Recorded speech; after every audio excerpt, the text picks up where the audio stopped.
Hello guys, in this video I am going to show you how to apply presets to your pictures on the Visoir application.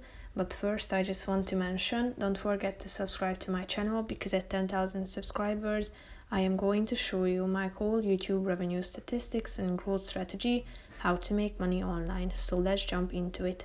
First of all, open the application on your phone. After that, select a picture from your gallery. And then click on the preset button down below, which is the fourth option. Here you can find a bunch of categories down below, such as futuristic, nature, object, or portrait. So if you slide to the right side of the screen, you can see that you have a bunch of options that you can choose from. So tap on the relevant one to try it out.